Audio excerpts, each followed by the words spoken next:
ओम नमो भगवते वासुदेवाय। ओम नमो भगवते वासुदेवाय। ओम नमो भगवते वासुदेवाय। ओम नमो भगवते वासुदेवाय। ओम नमो भगवते वासुदेवाय। ओम नमो भगवते वासुदेवाय। ओम नमो भगवते वासुदेवाय। ओम नमो भगवते वासुदेवाय। नारायणं नमस्कृत्यं नरं चैव नरोत्तमं देवीं सरस्वतीं व्यासं ततो जयमुदीरयेत्। नष्टप्रायस्वभद्रेषु नित्यं भागवत सेवया भगवतीरुत्तमश्लोके भक्तिः भवति नैष्ठिकी। जन्मान्तशतव्याधितर्तः चार्थे विज्ञाश्वराट् तेने ब्रह्महृदादिकवये मोह्यन्ति यत् सूर्यः तेजो वारिमृदां यथा विनिमयो यत्र त्रिसर्गो अमृषा धाम्नाय सदा निरस्तकुहकं सत्यं परमं धीमहि धर्मः प्रोजितकैतवोऽत्र परमो निर्मत्सराणां सता वेद्यं मात्रवस्तु शिवदं तापत्रयोन्मूलनम् श्रीमद्भागवत महामुनिकृते किं वा परैश्वरः सद्यो हृदयवदत्तकृतिभिः शुश्रूषिततत्क्षणात् निगमकल्पतरोर्गलितं फलं सुखमुखादद्रवितसंयुतं पिबत भागवतं रसमालयं मुहुरः रसिका भुवि भावुकाः।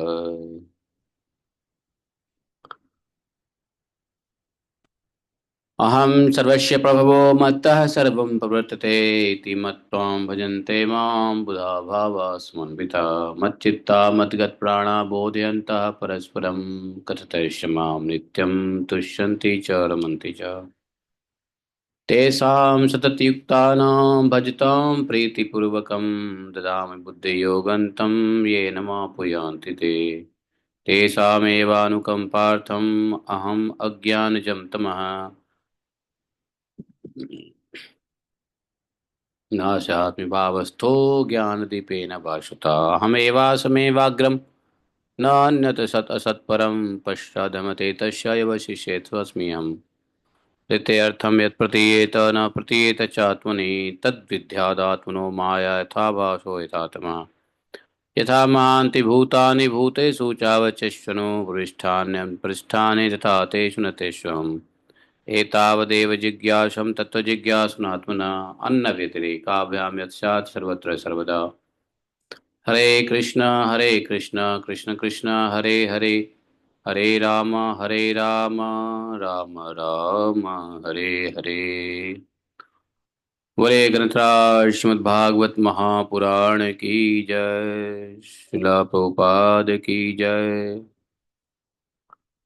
शिला सुखदेव गोस्वामी महाराज की जय। शिला व्यासदेव भगवान की जय। जय जय श्री राधे श्याम। हरे कृष्णा हरे राम। तो आज हम लोग कल के चैप्टर से आगे बढ़ते हैं। चैप्टर नहीं मतलब श्लोक का जहाँ तक खत्म किया था, तो छठे स्कंद के हम लोग 14वें अध्याय के 25वें श्लोक से जो प्रजापति के द्वारा भगवान की स्तुति की गई उसको हम लोग सुनेंगे।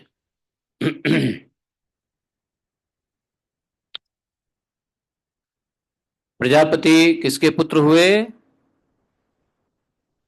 दक्ष प्रजापति किसके पुत्र हुए हैं? यस, प्रचितास के पुत्र हुए। और ये एक अप्सरा की कन्या थी उनके गर्भ से। बराबर है ना। तो प्रचेता जी का अगला प्रार्थना है। देहो सबक्षामनभूत मात्रा नात्मानमन्यं च विदुः परं यत् सर्वं पुमान् वेद गुणाश्च ततज्ञो न वेद सर्वज्ञमन्तमीडे यदोपरामो मनसो नाम रूपः रूपस्य दिष्टस्मृतिः सम्प्रमोषात् य ईयते केवलया स्वसंस्थया हंसया तस्मै शुचिसात्मने नमः। ॐ अज्ञानतिमिरान्धस्य ज्ञानाञ्जनशलाखया चक्षुरुन्मीलितं येन तस्मै श्रीगुरवे नमः। श्रीचैतन्यमनोभीष्टं स्थापितं येन भूतले स्वयं रूप कदा मह्यं ददाति स्वपदान्तिकम्।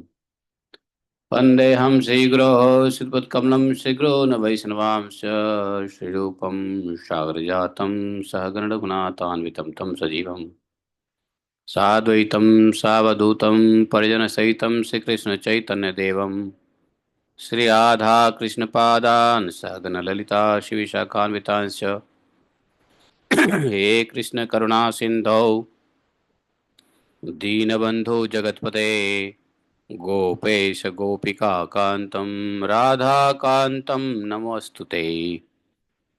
तप्त कांचन गौरांगी राधे वृंदावनेश्वरी वृषभानुसुते देवी प्रणमामि हरिप्रिये।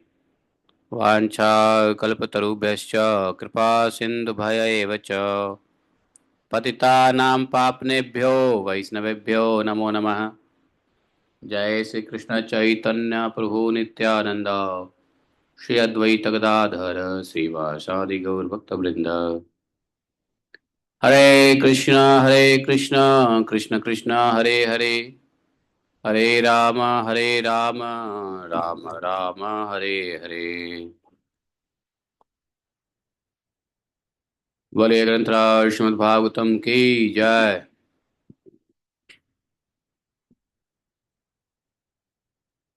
तो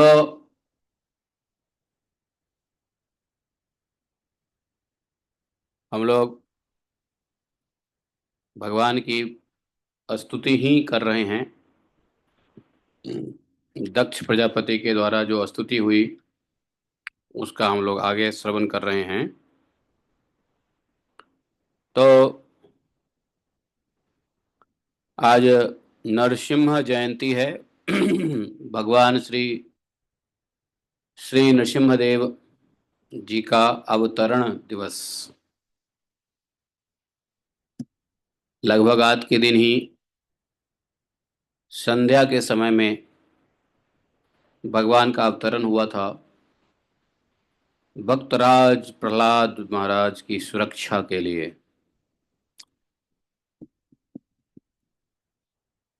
और समय था का क्या, कौन सा समय था जब भगवान आए नरसिम्हदेव? शाम का समय था। लगभग कितने बज रहे थे?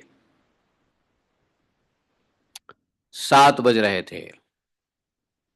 7 बजे सूर्यास्त का समय था। आज भी 7 बजे सूर्यास्त का समय है। तो 7 बजे न तो दिन होता है न रात होता है, नहीं। तो अरे आशीष, यदि वॉक कर रहे हो तो आप वीडियो को बंद कर लो। जब कहीं बैठे हो तो या कब चलचित्र मूव कर रहा है, चलचित्र, हाँ, चलते चलते चित्र बन रहा है। तो भगवान नरसिंहदेव ऐसे समय आए, ना तो दिन था न रात,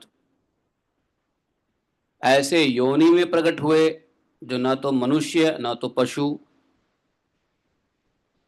नहीं, ऐसी जगह पे प्रकट हुए, ना तो जमीन नहीं तो आसमान। तो सारी कंडीशन को फुलफिल कर दिया, और सभी कंडीशन से बचते हुए भगवान का अपीयरेंस हुआ। नरसिंहदेव भगवान का अपीयरेंस जो हुआ, that is the most tactful, क्या बोलेंगे इसको, मोस्ट टैक्टफुल, मतलब जितना टैक्टिक्स लगा करके उसने मांगा था वरदान, उस टैक्टिक्स से भी भगवान निकल गए, स्लिप कर गए। इतना है प्लानिंग से। बंद कर दो, हो गया, बंद कर दो इसको। इतनी प्लानिंग से ये सब कुछ भगवान ने कर दिया। देखो, शत्रुओं को, दुश्मन को, शत्रुओं को नष्ट करने की यदि विद्या सीखनी चाहिए तो नरसिम्हदेव भगवान से। नहीं, इतने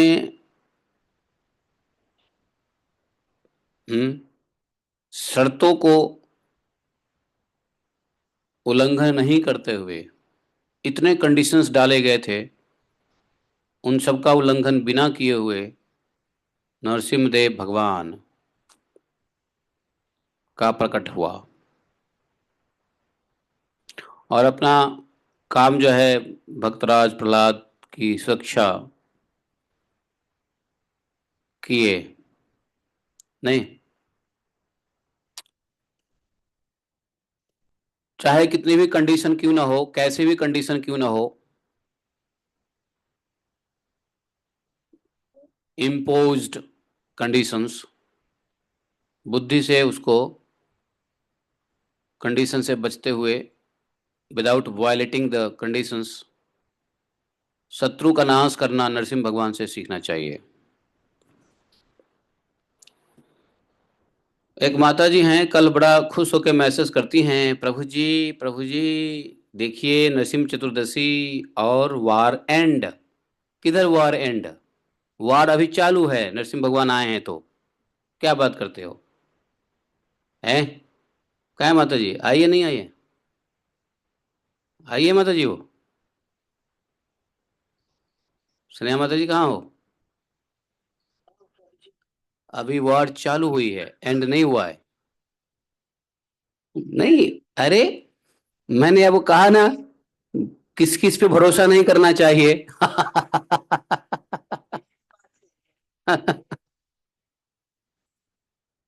नहीं नहीं, छोड़ो ये सब बात, मैं ये कह रहा हूं कि भगवान से सीखना चाहिए कि हर कंडीशन में शत्रुओं का नाश, और शत्रुओं का नाश जो नहीं करता है ना, वो स्वयं का नाश हो जाता है। इतिहास गवाह है, राजाओं ने जय जब जब शत्रुओं को छोड़ा है, पूरा सत्यानाश हुआ है। परीक्षित महाराज से लेकर के आज तक इतिहास उठा के देख लो, जब भी शत्रुओं को छोड़ा गया है, चीजें बद से बदतर हो गई है।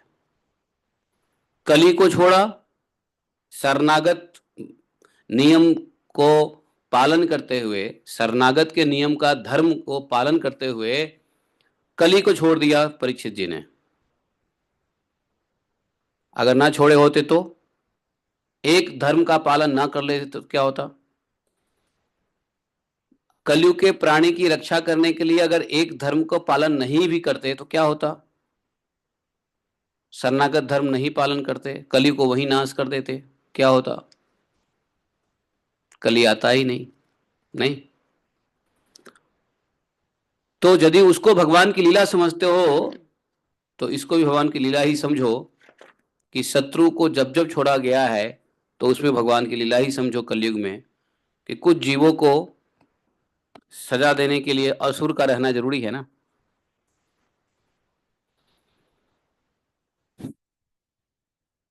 तो एक तो शत्रुओं को सर्वनाश ही करना चाहिए, अगर किसी वजह से सर्वनाश नहीं कर सकते हो तो फिर अपने सर्वनाश के लिए तैयार हो जाओ। समझे? भक्त का तो सर्वनाश हो ही नहीं सकता है। बचेगा वही जो भक्ति करेगा। भक्त का सर्वनाश नहीं हो सकता है। लेकिन जब भक्त के ऊपर आता है संकट, तो भगवान आज के दिन में आते हैं। ठीक है? और भक्तों की रक्षा करते हैं। इसलिए हम लोग नरसिम्हा चतुर्दशी, आज भगवान श्री श्री नरसिम्ह देव का अपीयरेंस सेलिब्रेशन होगा। Appearance celebration. हरे कृष्णा। ये क्या हो गया? ओके। श्री राधे। तो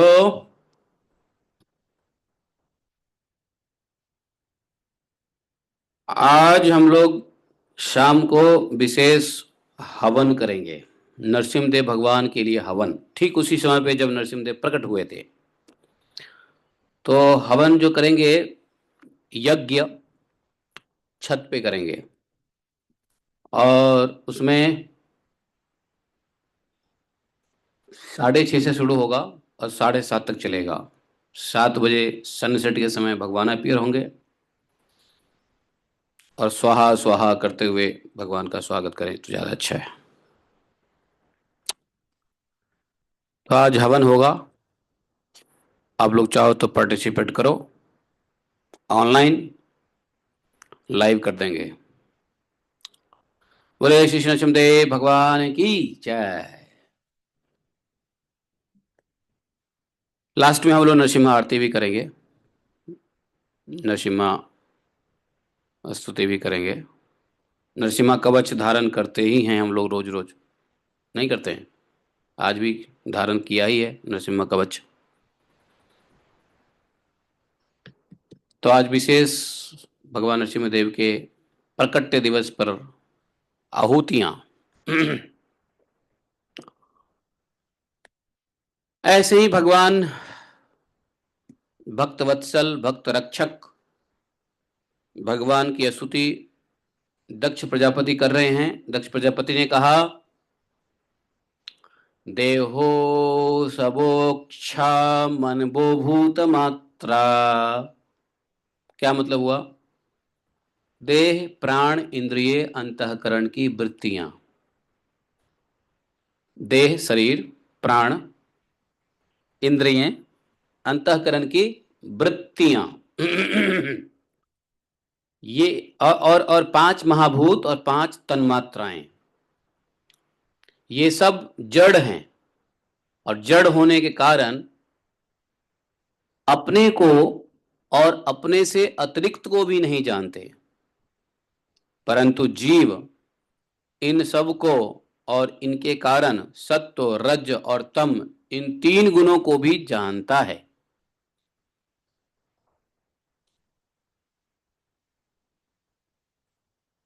परंतु वह भी, जीव भी दृश्य अथवा ज्ञेय रूप से आपको नहीं जान सकता, अर्थात अपने आप को नहीं जान सकता, मतलब भगवान को नहीं जान सकता। तो जीव किसको जानता है? कारण रूप गुणों को जानता है। और इन सभी जड़ चीजों को जीव जानता है। देह, प्राण, इंद्रिय, अंतःकरण की वृत्तियां, पंचमहाभूत, तन्मात्राएं, ये सब जड़ हैं। फिर भी जीव इन सबको जानता है।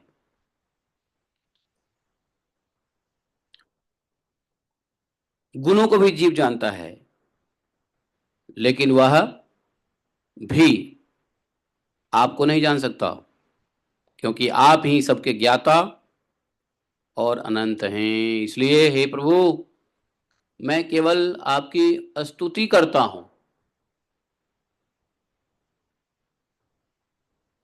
भगवान की जीव केवल स्तुति करे, बस भक्त भगवान की सिर्फ स्तुति करे, यही संभव है। भक्त क्या करेगा? भक्त के साथ जो कुछ भी होता है भगवान करते हैं। रक्षा, सुरक्षा, योग, क्षेम, सब कुछ भगवान करते हैं। तो भक्त को क्या करना चाहिए? सिर्फ स्तुति। तो बोले मैं तो सिर्फ आपकी स्तुति करता हूं, कुछ करता भी हूं तो स्तुति करते हुए करता हूं, स्तुति छोड़ के मैं कुछ नहीं करता।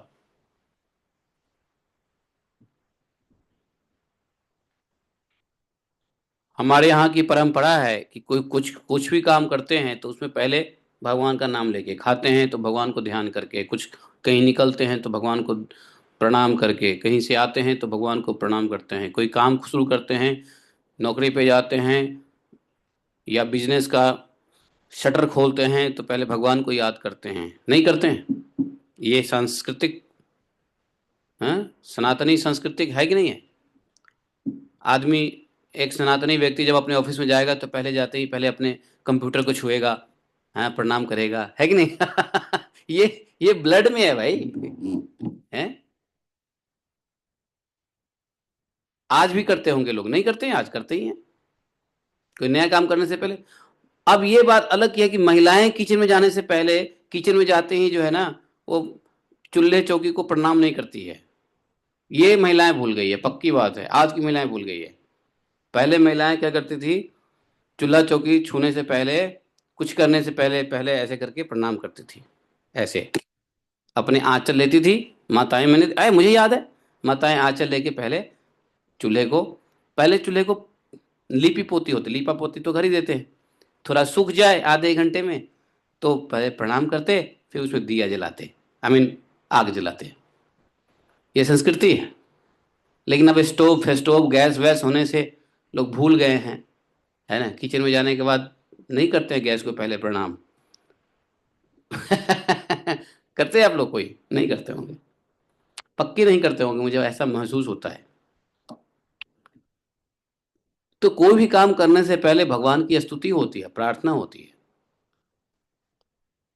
हमारे एक बाबा हैं, डोगरे बाबा। डोगरे बाबा महाराज कहते हैं कि कुछ भी करो करो तो मंगलाचरण करो। कुछ भी शुरू करो तो किससे करो? मंगलाचरण से शुरू करो, बिना मंगलाचरण किए हुए नहीं करो। अमित कौन है जी? अमित, यहाँ पे एक अमित प्रभु जी है। हु इज दिस अमित प्रभु? अ- अच्छा, ठीक है। यदुवंशी की जाए। तो ये डोगरे बाबा जी कह रहे थे कि कुछ भी करने से पहले मंगलाचरण करो। लोग भूल गए हैं मंगलाचरण करना। मंगलाचरण क्या है? भगवान को थोड़ा ध्यान करो, कुछ आता है तो बोल दो, नहीं आता है तो चुपचाप ध्यान करो, नमस्ते करो, प्रणाम करो, दंडवत करो, अपना कार्य शुरू करो। मंगलाचरण, है ना? अरे यहां तक मैं बता रहा हूं, ड्राइवर लोग जब बैठता है गाड़ी में तो पहले स्टीयरिंग को ऐसे ऐसे करता है। जब दिन में पहली बार गाड़ी में बैठेगा तो पहले स्टीयरिंग को करेगा, हाँ, प्रणाम करेगा, फिर आगे गाड़ी चलाएगा। कुछ नहीं तो कम से कम, अब लोगों की इतनी मति भ्रष्ट हो गई है तो प्रणाम सही से ना करे, लेकिन वो हैं करके चलते हैं। हैं ऐसे करेंगे, कोई कोई ऐसे कान को पकड़ेंगे, हैं, मुस्लिमों की तरह और विधर्मियों की तरह। कुछ लोग तो एक हाथ से ही ऐसे ऐसे करेंगे, हैं। लेकिन ये सब मंगलाचरण, भगवान का प्रार्थना स्तुति किसी कार्य से करने से पहले का एक सब विकृति रूप है। अब ये विकृतियां भी खत्म हो रही है कि नहीं? ये विकृतियां भी खत्म हो रही है, लेकिन थोड़ा बहुत बचा हुआ है, इसलिए, है, समझे? लाला देखो, लाला गद्दी पे बैठेगा, अपने गले रुपए पैसे वाला गले खोलेगा, उसने पहले हाथ लेके गया। करेगा लाला लोग, हैं? आप लोगों ने देखा नहीं? करेगा। आप कहोगे ए लाला जी 1 किलो चीनी दो, ठहरो भाई, पहले गद्दी को छुएगा, फिर जो है बेचारा गले को छुएगा, अगर मंदिर है तो अगरबत्ती दिखाएगा। ये क्या है? ये सब है कि हम कुछ नहीं कर रहे हैं, हम तो बस आपकी स्तुति कर रहे हैं और आपकी स्तुति के साथ कर्म कर रहे हैं बस। ये दक्ष प्रजापति ने भी कहा कि मैं तो आप केवल आपकी स्तुति ही करता हूं बस, स्तुति के अलावा कुछ कर ही नहीं सकता मैं।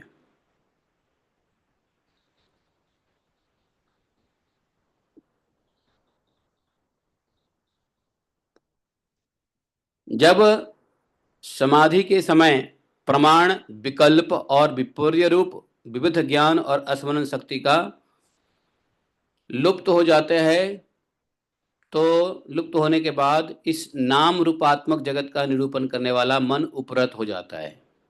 उस समय बिना मन के भी केवल सच्चिदानंदमयी अपनी स्वरूप स्थिति के द्वारा आप प्रकाशित होते रहते हैं। हे प्रभु, आप शुद्ध हैं और शुद्ध हृदय मंदिर की ही आपका निवास स्थान है। आपको मेरा नमस्कार है। भगवान का वास्तव में निवास स्थान क्या है मालूम है? मनुष्य का हृदय। और कैसे मनुष्य का हृदय? शुद्ध हृदय। मनुष्य तो बहुत है, लेकिन हृदय शुद्ध नहीं है तो भगवान का निवास स्थान नहीं है। इसलिए शुद्ध हृदय में ही भगवान का निवास स्थान है। हम लोगों ने जब भगवान के विराट रूप का अध्ययन किया था भागवतम में, तो उसमें भगवान ने यही कहा था, चूंकि भगवान शुद्ध हृदय में आयन करते हैं, आयन मतलब निवास करते हैं, इसलिए भगवान का नाम पड़ा नारायण। नार, नर अयन, नर के हृदय में, मनुष्य के हृदय में भगवान निवास करते हैं, इसलिए भगवान का नाम पड़ गया नारायण।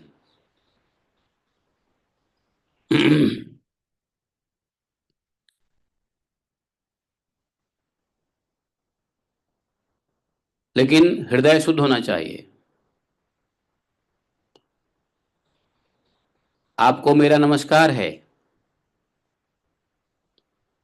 उदाहरण दिया, जैसे याज्ञिक लोग, जो लोग यज्ञ करते हैं, काष्ठ में छिपे हुए अग्नि को सामिधेनी नाम के 15 मंत्रों के द्वारा प्रकट करते हैं। पहले अग्नि का प्रकट मंत्रों से होता था, तो पुरोहित मंत्र पढ़ते थे। उस मंत्र का नाम था सामिधेनी, सामिधेनी। और उस सामिधेनी मंत्र से 15 बार पढ़ने से लकड़ी में, लकड़ी मतलब यज्ञ के लिए जो लकड़ियां होती है उसको संविधा कहते हैं, संविधा में अग्नि प्रकट होती थी। तो कहते हैं वैसे ही ज्ञानी पुरुष अपनी 27 शक्तियों के भीतर गूढ़ भाव से छिपे हुए आपको अपनी शुद्ध बुद्धि के द्वारा हृदय में ही ढूंढ लेते, निकालते हैं। ज्ञानी पुरुष अपनी 27 शक्तियों के भीतर गूढ़ भाव से छिपे हुए अपने को, अब ये 27 शक्तियां कौन है बताओ? अपने शुद्ध बुद्धि के द्वारा हृदय में ही ढूंढ लेते हैं। ये 27 शक्ति कहां से आ गया भाई? पता है 27 शक्ति क्या है? जिसके भीतर भगवान बैठे हैं और ज्ञानी पुरुष भक्त लोग गूढ़ भाव से छिपे हुए भगवान को ढूंढ लेते हैं शुद्ध बुद्धि के द्वारा, हृदय में ही ढूंढ के निकालते हैं। तो 27 शक्तियों के अंदर छुपे हुए हैं भगवान। समझे?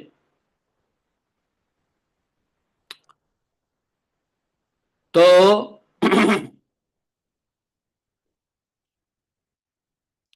जगत में जितनी भिन्नताएं दिख पड़ती है वे सब माया की ही है।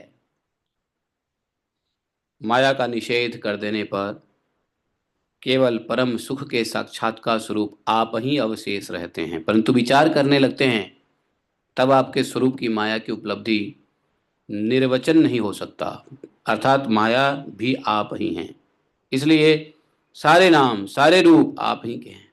हे प्रभु, आप मुझ पर प्रसन्न होइए, मुझे आत्म प्रसाद से पूर्ण कर दीजिए, ऐसी प्रार्थना की है। प्रसीदताम निरुक्त आत्मशक्ति। प्रसीदताम, प्रसन्न होइए, समझे?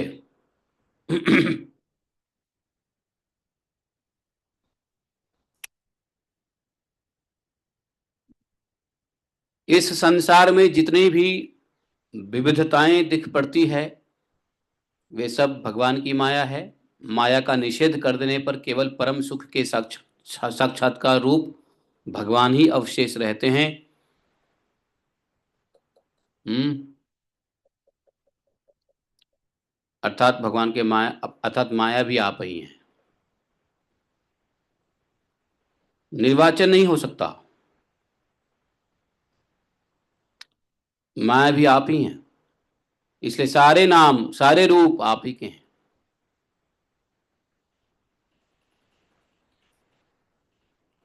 जब राधा रानी का, जब राधा भगवान ही है तो दुर्गा कौन है? कौन हो सकते हैं दुर्गा? भगवान ही है। भाई राधा रानी और कृष्ण में अंतर है क्या? कोई बताओ। नहीं ना? है?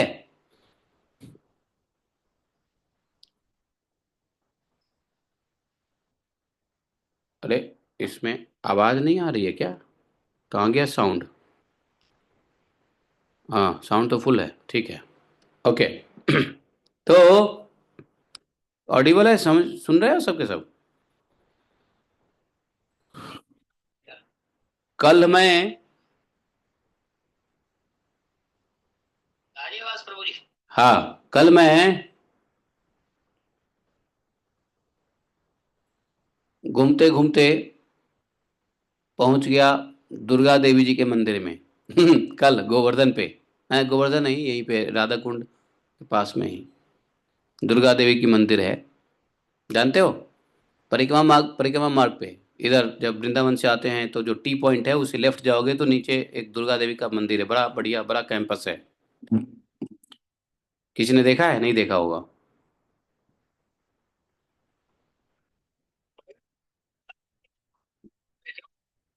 अरे वृंदावन की बात कैसे कर सकता हूँ मैं? वृंदावन में हूँ क्या मैं?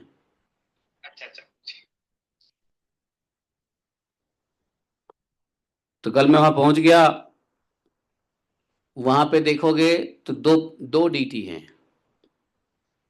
आप लोग पता नहीं यहाँ आए हो तो डब्बा बंद, आंख बंद करके चलते हो आप लोग।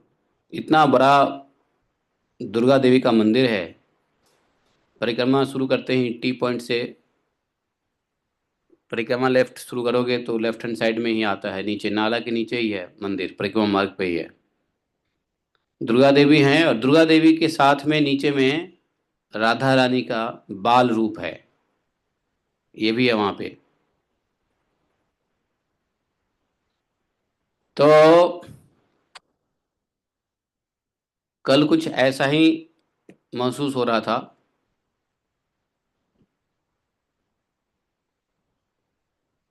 तो दक्ष ने ये बात यहाँ कह दिया कि जितने भी रूप हैं स्वरूप हैं आपके ही हैं। आपके स्वरूप में माया की उपलब्धि निर्वचन नहीं हो सकती है, अर्थात अलग नहीं हो सकता है। इसलिए माया भी आप ही हैं।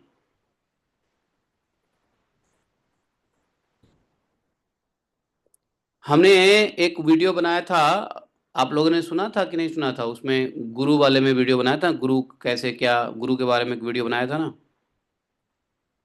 उसमें एक प्रश्न था कि क्या अन्य देवी देवताओं के भक्तों को गुरु बनाया जा सकता है कि नहीं। तो उसके उत्तर में क्या था? है?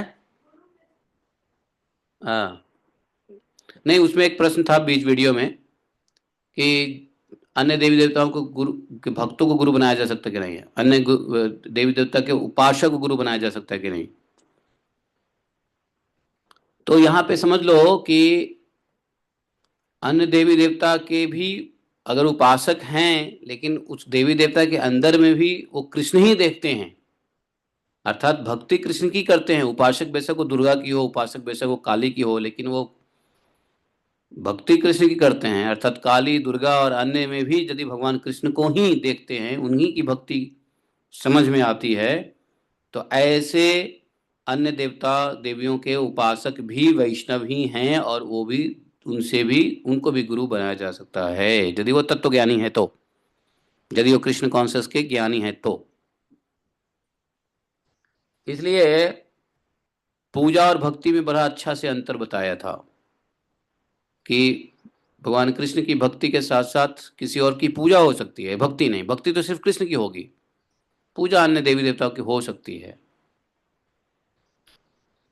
देख सकते हो कोई भक्त है, कृष्ण भक्त है, लेकिन फिर भी पूजा कर रहे हैं अन्य देवताओं का, कर सकते हैं, नो प्रॉब्लम। लेकिन भक्ति कृष्ण की है। लोग बाग पूजा को ही भक्ति समझ लेते हैं, भक्ति को पूजा समझ लेते हैं, गलत है। पूजा और भक्ति में बहुत ही अंतर है, और ये अंतर हमने उस वीडियो में बताया था। आप में से जिन लोगों ने नहीं सुना होगा वो मिस किया है, और जो लोग नहीं सुने हो सुन लो। तो देख रहे हैं कि माया भी आप ही है, तो माया के जितने रूप है वो भगवान ही हैं। आप मुझे प्रसन्न हो जाइए, मुझे आत्म प्रसाद से पूर्ण कर दीजिए। आपके हे प्रभु, जो कुछ वाणी से कहा जाता है अथवा जो कुछ मन बुद्धि और इंद्रियों से ग्रहण किया जाता है, वह आपका स्वरूप नहीं है। मन बुद्धि और इंद्रियों से आपका स्वरूप ग्रहण किया ही नहीं जा सकता है। और जो मन बुद्धि सोचता है आपके बारे में, मतलब ग्रहण करता है, वो आपका स्वरूप, वास्तव में आपका स्वरूप नहीं है। मन से भगवान को कितना भी इमेजिन कर लो, बुद्धि से कितना भी भगवान को समझ लो, इंद्रियों से, लेकिन वास्तव में वो स्वरूप नहीं है। तो बोलते हैं भगवान का वास्तविक स्वरूप कब आएगा? साधना से जब मन बुद्धि इंद्रियों को जीत लेंगे, तो भगवान स्वयं प्रकाशित होते हैं, स्वयं अपने स्वरूप का ज्ञान कराते हैं। तो उसके लिए पहला स्टेज है नाम, नाम से रूप का ज्ञान, रूप से लीला का ज्ञान, और लीला के साथ धाम का ज्ञान। ये भगवान साधना से जो करते हैं, भक्ति और साधना से जो होता है, वही वास्तव में असल स्वरूप भगवान का जान सकता है। अथवा मन बुद्धि और इंद्रियों से कितना भी भगवान को ग्रहण कर लो, समझ लो, ये सब वास्तव में स्वरूप नहीं है भगवान का। भगवान के वास्तविक रूप समझने के लिए बाहर में डिटीज का उपयोग होता है, लेकिन डिटीज के वर्शिप का भी यही, डिटीज जो है एक एक कह लो कि माध्यम है भगवान की भक्ति, भगवान में भक्ति भाव जनरेट करने की माध्यम है विग्रह। भगवान का भक्ति करने के लिए, भगवान के अंदर भक्ति भाव जगाने के लिए भगवान का विग्रह है, लेकिन वास्तव में भगवान का विग्रह भगवान का वास्तव स्वरूप नहीं है। तो वास्तव स्वरूप जो है वो भगवान साधना से अपने स्वरूप को प्रकट करते हैं भक्तों के भाव के मुताबिक। उससे पहले प्रतिबिंब रूप से लोग उपासना करते हैं विग्रहों की।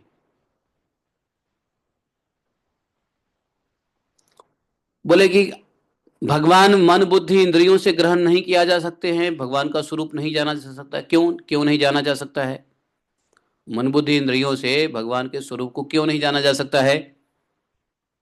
तो दक्ष प्रजापति बोले क्योंकि ये तीनों गुण गुण स्वरूप हैं। मन बुद्धि इंद्रियों में क्या है? गुण रहित नहीं है, गुण सहित है।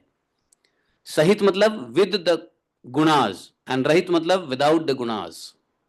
तो मन बुद्धि इंद्रिय क्या है? गुण सहित है, रहित नहीं है। अब भगवान क्या है? गुण रहित है। तो गुण रहित को गुण सहित से कैसे समझ सकते हैं?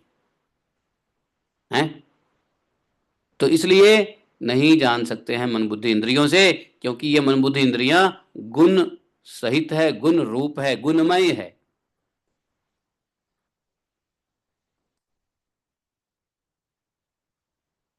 आप तो केवल उनकी प्रतीति मात्र है, बताया ना, प्रतिबिंब, प्रतीति, रिफ्लेक्शंस। हे भगवान, आप में ही सारा जगत स्थित है, आपसे ही निकला है, और आपने और किसी के सहारे नहीं, आपसे ही निकला और आपने और किसी के सहारे नहीं, अपने आप से ही आप इसका निर्माण करते हैं जगत का। या आप, जगत भी आप ही है, आप ही के लिए है। इसके रूप में बनने वाले भी आप हैं, जगत के रूप में भी आप ही बनते हो, विराट रूप। और इस जगत के रूप को बनाने वाले आप हो, और बनने वाले भी आप हो, बनाने वाले भी आप हो। और सुनो, बनने और बनाने की जो विधि है वो भी आप ही हो। देखो, जगत कैसे बनता है? अहंकार से, हम्म और महत तत्व से, और फिर पंच तत्व से, तन्मात्रा से, इंद्रियों से। तो कहते हैं ये सब भी आप ही हो। आप ही जगत के निर्माण करने वाले हैं, आप ही जगत में स्थित हैं। आप आपके सहारे जगत चलता है।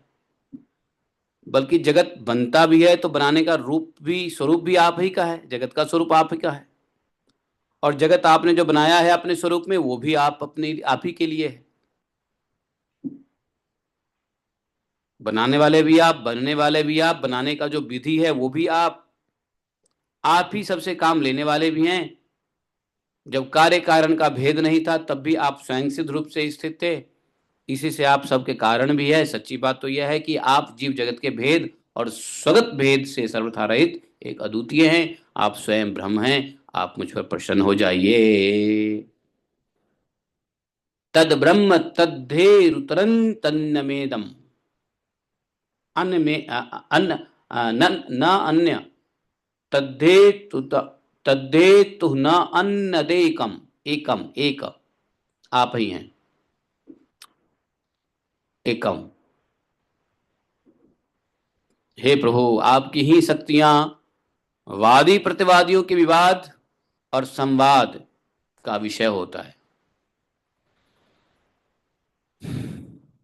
और उन्हें बार बार मोह में डाल दिया करती है। तो बोले कि ये दो, ये जो संवाद का विषय है, वाद विवाद संवाद, वादी प्रतिवादी, विवाद संवाद, ये सब आप ही की शक्ति है, और बार बार यह आपकी शक्ति मोह में डाल दिया करती है। कोई व्यक्ति जब बातचीत करता है, वाद विवाद करता है, संवाद करता है, ये किसकी शक्ति से करता है? किसी शक्ति से हम बोल रहे हैं। किसकी शक्ति से आप बोलोगे? कोई किसकी शक्ति से बोलता है बताना? आत्म शक्ति से बोलता है। यदि शरीर में आत्मा ना हो तो क्या वह आत्मा रहित शरीर बोलेगा? नहीं बोलेगा। तो बोले ये वाद विवाद प्रतिवाद संवाद ये सब आपका विषय है। आप ही की शक्ति है, और आप ही की इस शक्ति से बार बार मोह में डाल दिया करती है जीवों को। नहीं, अभी कितना बड़ा मोह चल फैल फैल रहा है। देखो, लोग बाग इन शक्तियों को कितना दुरुपयोग कर रहे हैं, बोलने की शक्ति को कितना दुरुपयोग कर रहे हैं, बताओ।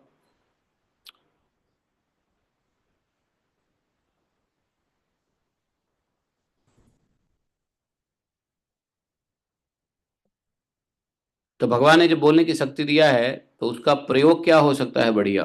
भगवान के नाम का जप, कीर्तन, कथा। नहीं,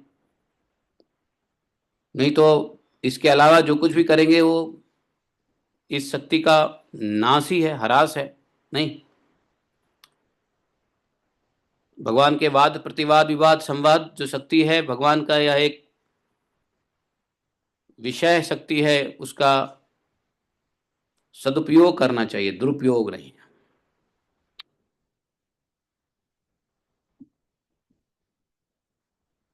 इसलिए देखो, एक बात बताऊं,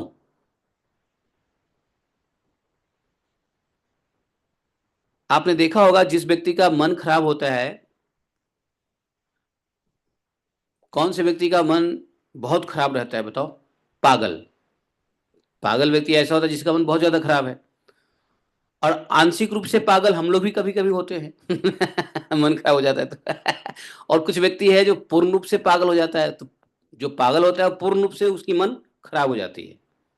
तो आप देखोगे जिसका पूर्ण रूप से मन खराब हो जाता है, अर्थात पागल, पागल लोग बोलेगा ज्यादा। जानते हो पागल जो हो जाता है ना, वो बोलता है फालतू का बोलता है। आपने, भगवान न करे आप लोगों को पागलों से मुलाकात हुई हो जीवन में, लेकिन पागल से कभी देखे हो? पागल को सिनेमा में भी देखे होगे या रियल लाइफ में देखे हो पागल को? आप में से कोई व्यक्ति है जो पागल को देखा हो, जो व्यक्ति वाकई में लिटरली पागल हो गया हो? देखा है आपने? तो वो बोलता है ना, ऐसे बड़बड़ बड़बड़ करता रहेगा, देख देख देख लूंगा मैं तेरे को, मैं तेरे को देख हम सोचेंगे अरे ये क्या बोल रहा है, किसको बोल रहा है? बोलता जाता है, बोलता जाता है, बोलता जाता है। समझे ना?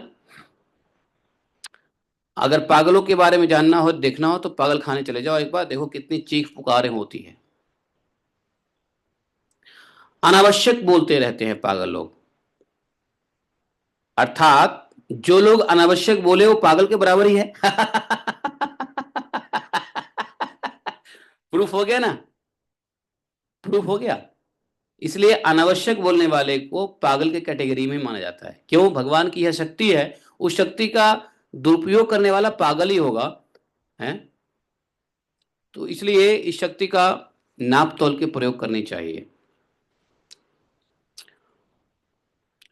आचार्य चाणक्य से उनके स्टूडेंट बहुत फालतू के सवाल पूछने लग जाते थे, तो जब उनको जवाब नहीं देना होता था या आचार्य चाणक्य को लगता था कि ये कोई इंपॉर्टेंट नहीं है, जवाब देने की आवश्यकता नहीं है, तो क्या करते थे मालूम है?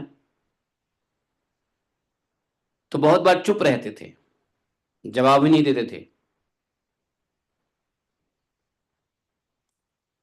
लेकिन कभी कभी वो अपने शिष्यों को कहते थे कि अपने वाणी शक्ति को अच्छे कार्यों के लिए संभाल के रखो। अधिक बोलना स्वास्थ्य के लिए हानिकारक है। ऐसा ही बात है। देखो, व्यक्ति पागल भी होता है अधिक बोलते बोलते बोलते बोलते। अधिक पूरे दिन भर चिखम चिल्ली करते हुए बोलो बोलो बोलो बोलो, पागल हो जाएगा आदमी, क्योंकि पागल अधिक बोलता है। इसलिए अधिक नहीं बोलना चाहिए। अब कुछ लोग तो इतना अधिक बोलते हैं, इतना अधिक बोलते हैं, इतना अधिक बोलते बोलते रहते हैं, अपने काम से या बिना काम से इतना बोलते हैं, इतना बोलते हैं। अभी मीडिया लोगों को देखो, पूरे दिन चिल्लाते रहते हैं कैमरे पे, ये हुआ, ये हुआ, वो हुआ, पाकिस्तान ने ये किया, पाकिस्तान ने वो किया, इंडिया ने ये किया है। हाँ, पहले दिन में ही बोल दिया क्या, इस्लामाबाद को कब्जा कर लिया। तो कराची के पोर्ट उड़ा दिए। एक तो सत्य भी ज्यादा नहीं बोलना चाहिए। सत्य भी यदि भगवान से रिलेटेड नहीं है तो नहीं बोलना चाहिए। और ऊपर से झूठ और असत्य इतना बकवास कर रहे, तो मन की स्थिरता लाने के लिए कम बोलना चाहिए। मन, जो व्यक्ति अधिक बोलता है ना, उसकी मन की स्थिरता नहीं होगी। कि भगवान की एक शक्ति है ये। जैसे माताएं लोग देखो, महिलाएं यदि अधिक बोलने वाली होगी ना, देखना, मतलब ज्यादा भाई भाई भाई भाई भाई भाई करने वाली माताएं, उनके मन की शक्ति कमजोर होती है। अधिक बोलने से माइंड की पावर लॉस्ट हो जाता है, मालूम है? मन किसी भी काम में नहीं लगेगा। मन की स्मृति शक्ति चली जाती है अधिक बोलने से, कोई चीज याद नहीं रहेगा आपको। स्मरण शक्ति चली जाती है अधिक बोलने से। असत्य तो बोलना ही नहीं चाहिए, और सत्य बोलना चाहिए। तो सत्य क्या है?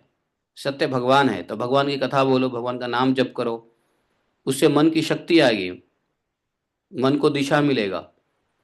लेकिन भगवान की कथा, भगवान के नाम के अलावा जो कुछ भी बोलते हैं सब असत्य है। और जो ट्रुथ बोलते हैं वो कम असत्य है, लेकिन जो फॉल्स है वो प्योर असत्य है। एक होता है सत्य असत्य, एक होता है असत्य, और एक होता है वास्तव में सत्य। तो वास्तविक सत्य क्या है? भगवान की कथा, भगवान का नाम वास्तविक सत्य है। और सत्य क्या है? झूठ नहीं बोलना सत्य है। और झूठ क्या है? महासत्य है। वो तो है ही। तो शुद्ध सत्य बोलना चाहिए। ये मैं नहीं कह रहा हूं, ये दक्ष देखो क्या कह रहे हैं कि वादी प्रतिवादी विवाद और संवाद का जो शक्तियां हैं आप ही का है, और आप ही की यह शक्ति जब दुरुपयोग करता है तो व्यक्ति को मोह में डाल देता है, मालूम है? बार बार मोह में डाल दिया करती है। कब? जब इसका लोग मिसयूज करेगा। कहते हैं इस संसार में मुंह खोले तो फंसे। मुंह खोलने से ही व्यक्ति फंस जाता है। जड़ भरत इसलिए मुंह नहीं खोलते थे, चुपचाप गुमसुम रहते थे। 10 बार बोले तो भी जड़ भरत नहीं बोलते थे कुछ भी, क्योंकि मुंह खोले तो फंसे। आपने किसी से भाई भाई भाई भाई कर दिया, आपको 10 काम बता देगा, अच्छा तू ये भी कर ले। ज्यादा अपने को तुर्रम खान कहोगे तो आपको 10 काम भी दे देंगे लोग बाग। है कि नहीं? इसलिए अगर कुछ आता भी है तो चुप रहो, चुपचाप रहो। चुपचाप रहने से डिस्टरबेंस नहीं होती है। और जो व्यक्ति चुप रहता है ना, वो बड़ा रहस्यमयी व्यक्ति होता है, उसको कोई नहीं समझ सकता। अधिक बोलने वाला कस्टमर को हर दुकानदार समझ लेता है कि ये लेगा नहीं लेगा, इसका पसंद क्या है। लेकिन कोई दुकान कोई कोई ग्राहक ऐसा हो जो चुप्पी साथ के दुकान में कुछ बोले ही नहीं, तो दुकानदार परेशान हो जाता है। अरे इसका चॉइस क्या है, ये क्या लेना चाहता है। चुप रहने वाले कस्टमर को कोई भी दुकानदार कोई भी माल नहीं चिपका सकता, लेकिन भाई भाई बोलने वाले कस्टमर को 10 10 नकली आइटम चिपका देगा दुकानदार। अधिक बोलने वाले को ऐसे ही है। तो इसलिए अधिक बोलने में माताएं लोग काफी आगे रहती है। तो इसलिए ज्यादा बोलोगे तो संसार में फंसोगे। मन भी उतना स्ट्रांग नहीं होता है अधिक बोलने से। जितना कम बोलने से काम चल जाए ठीक है, क्योंकि इसको समझिए कि भगवान की शक्ति है, एकमत्य शक्ति है ये। इसमें कोई दो मत नहीं है, एक मत्य। देखो गीता प्रेस की ट्रांसलेशन में लिखा हुआ है एक मत्य, है ना? कोई किसी भाषा गीता प्रेस देखो लिखा हुआ है एक मत्य। दो मत नहीं है, एक मत है कि इस शक्ति यह शक्ति भगवान की है और इस शक्ति का ह्रास नहीं करना चाहिए। जितना बोले, जितना कम बोलो उतना बढ़िया। पुरुषों के भी लिए भी ये लागू है, सबके लिए लागू है। अधिक बोलोगे मन पानी की तरह रहेगा, कम बोलोगे तो मन दही की तरह रहेगा। दही, दही समझते हो ना? मन दही की तरह रहेगा, भगवान में अपने चिंतन में प्रगल्भ रहेगा।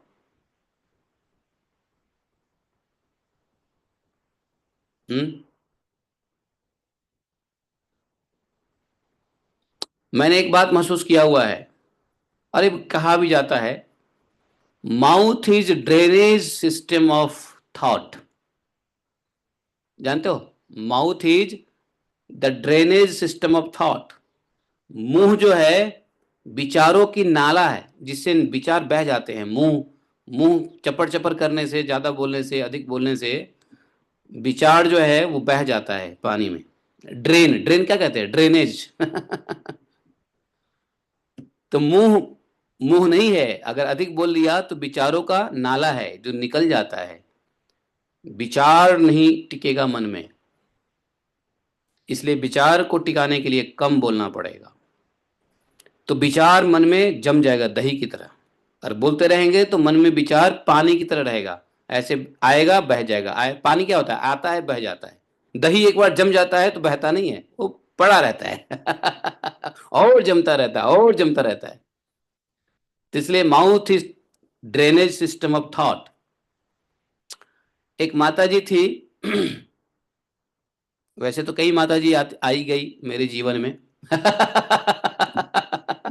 तो एक माता जी आई, उनका वो आई यह उम्मीद करके कि हम उनका इलाज करेंगे। अगेन दुबई में रहती है वो, अभी भी दुबई में ही है, नाम नहीं बताऊंगा। तो जब वो आई और अपना बीमारी बताई कि हमको ये प्रॉब्लम है प्रभु जी क्या करें, दवाई भी खा लिया, डॉक्टर बदल लिया, 10 साल से परेशान हैं, दवाई खा खा के खा खा के खा खा के। मैं उनकी बात सुनता रहा सुनता रहा। कभी कभी क्या है, पेशेंट की बात सुनता हूँ, पहले तुम बोलो जितना बोलना है, मैं कुछ नहीं बोलता पहले। और वो जो बोलते रहते हैं ना पेशेंट, जो आते हैं कंसल्टेंसी के लिए, अब तो बहुत कम आते हैं, मैं बुलाता ही नहीं कंसल्टेंसी, ज़्यादा लोग बुलाता ही नहीं, पहले तो उनकी सुनते थे सुनते थे सुनते थे। तो उनकी बातों में क्या होता था, उनकी बीमारी उनके जुबान से निकल जाती थी। तो बताइए प्रभु जी क्या करें इसके लिए, हमारा प्रॉब्लम ठीक कर दो। तो हम 3 महीने के लिए जाते थे ना, कंसल्टेंसी वगैरह करके आते थे। तो मैंने कहा कि ठीक है माता जी, मैं आपकी प्रॉब्लम को समझ गया हूँ,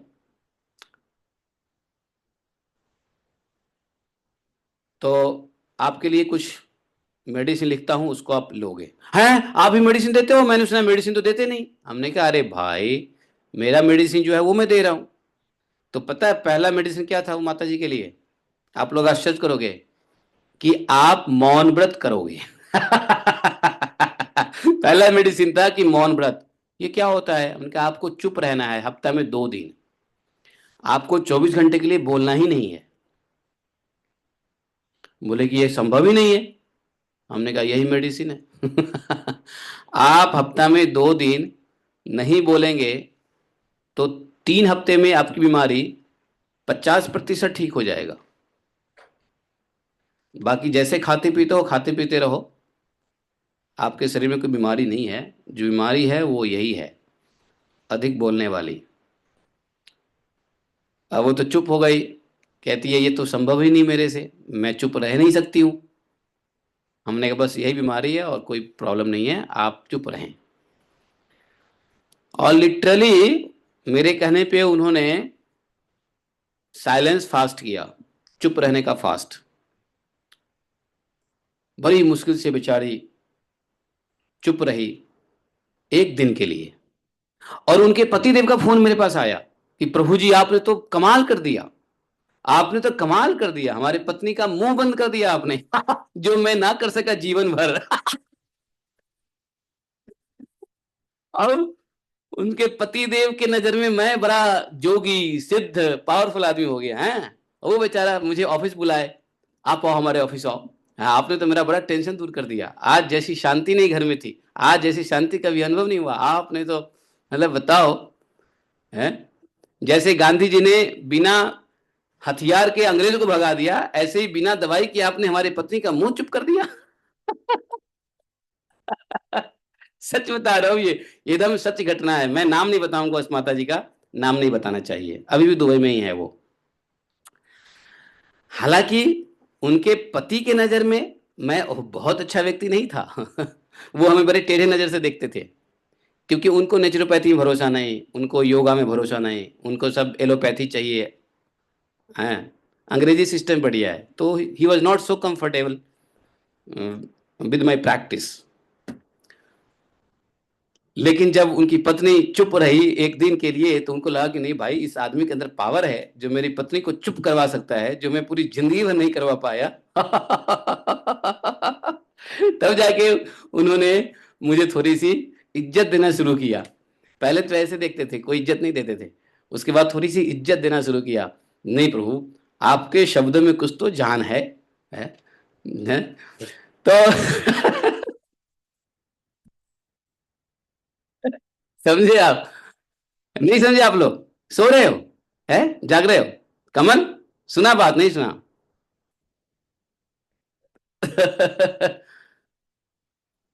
तो ये हमारे थेरेपी का एक अंग है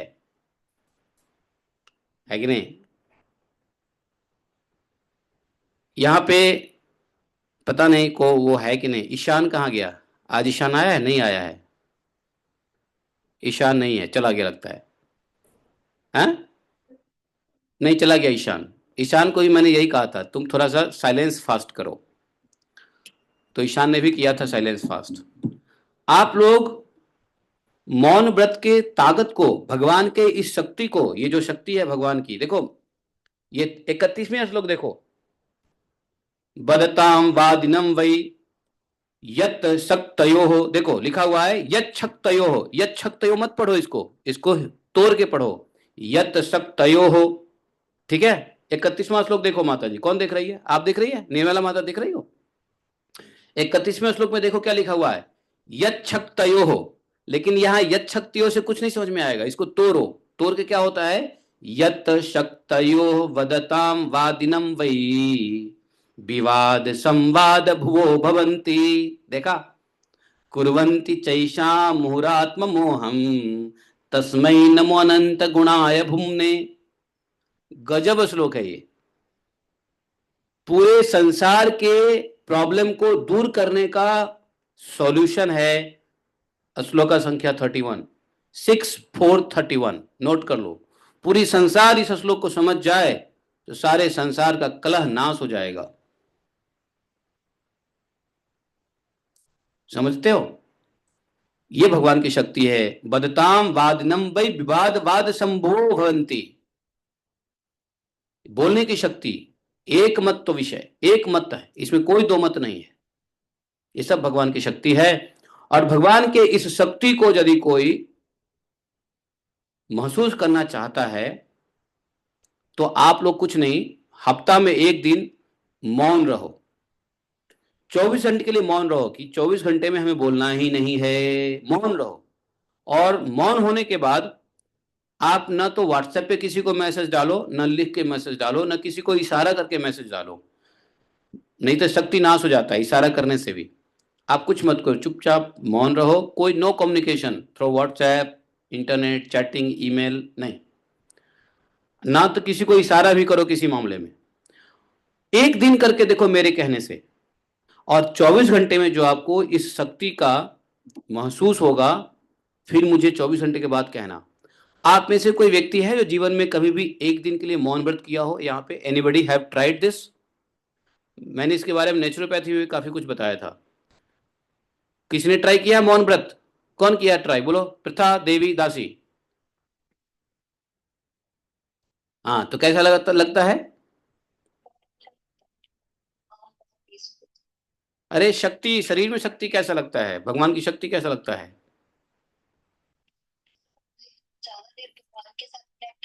कब किया ये व्रत, कब किया? तो 24 घंटे के लिए कुछ नहीं बोलते हो?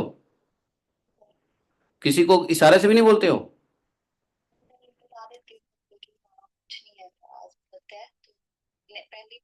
वेल डन, रियली, बहुत बढ़िया। तो कभी अपने जीवन में एक समय था, मैं हर रविवार को मौन व्रत करता था। और मौन व्रत करने की जो प्रेरणा मुझे मिली, किससे मिली मालूम है? एक किताब पढ़ा हमने, द एक्सपीरियंस विद ट्रुथ। एक किताब है, गांधी जी की जीवनी है ये, माई एक्सपीरियंस विद ट्रुथ। आप लोग मत पढ़ना गांधी जी की जीवनी, मैं जब बेकार सब्जेक्ट पढ़ता था ना तो उसमें ये किताब पढ़ लिया, लाइब्रेरी में थी, पढ़ लिया।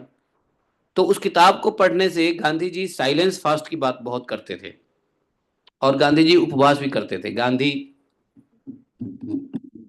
स्वर्गीय गांधी। तो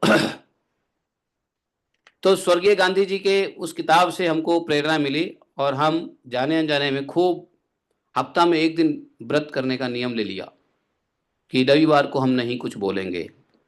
उस वक्त मैं दिल्ली में था और स्टूडेंट लाइफ थी,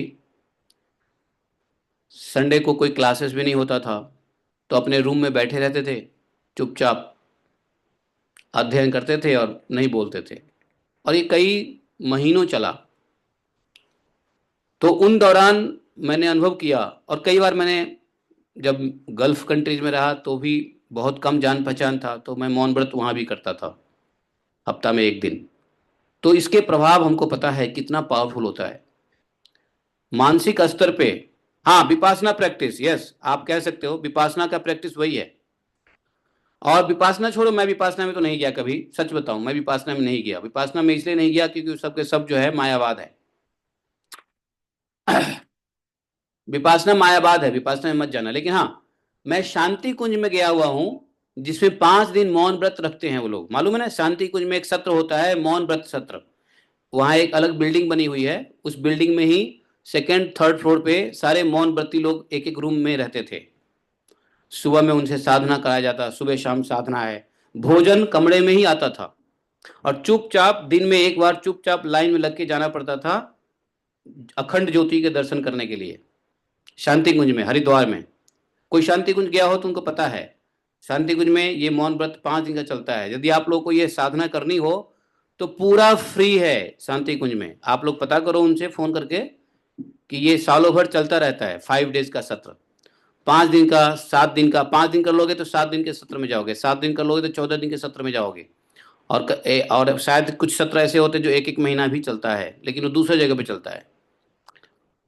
तो शांति कुंज में वो 5 दिन का सत्र है जो मैं अटेंड कई बार किया, कई बार। मजा आ गया। 5 दिन कुछ नहीं बोलना, सात्विक भोजन, बस एक बार जो है ना बाहर, कमरे से बाहर निकलोगे, दर्शन करोगे, फिर वापस कमरे में, फिर साधना। और हर कमरे में एक PAS लगा हुआ है। PA समझते हो ना, पास, पब्लिक एड्रेसिंग सिस्टम, मतलब एक माइक लगा हुआ है और उस स्पीकर लगा हुआ है, साउंड बॉक्स। और वहां से इंस्ट्रक्शन आता रहता था, मंत्र होते चलते रहते थे। अब ये करें, ये उपासना करें, गायत्री का जप करें, अब ऐसा सोचें, मेडिटेशन करें। और मेडिटेशन के लिए पीछे से वो आता रहता था इंस्ट्रक्शन। आप में से किसने शांति कुंज में नहीं गए, हरिद्वार? बताओ जीवन में क्या, कितना बड़ा मिस किए, खाए पिए हैं। मुझे गए तो हो, लेकिन इस सत्र में नहीं गए हो ना। इस ये सत्र, हाँ शांति कुंज में गए हो। भाई मेरे साथ कोई हरिद्वार जाए और मैं शांति कुंज ना ले जाऊं तो हो ही नहीं सकता है भाई। मैं बेशक आपको चंडी देवी नहीं ले जाऊंगा, लेकिन शांति कुंज तो ले ही जाऊंगा। है कि नहीं? अब लोग बाग जो है ना जाते हैं शांत हरिद्वार, तो चंडी देवी, मनसा देवी अवश्य जाते हैं, लेकिन काम की जगह पे नहीं जाएंगे। शांति कुंज विश्वविद्यालय, शांति कुंज परिसर, इसमें बहुत साधना के सत्र होते रहते हैं। तो यदि, हाँ, देव, है, हाँ बहुत बढ़िया। तो आप एक हफ्ते में 5 दिन वो साधना कर लेते हैं, चुपचाप रहने वाली साधना, मौन साधना।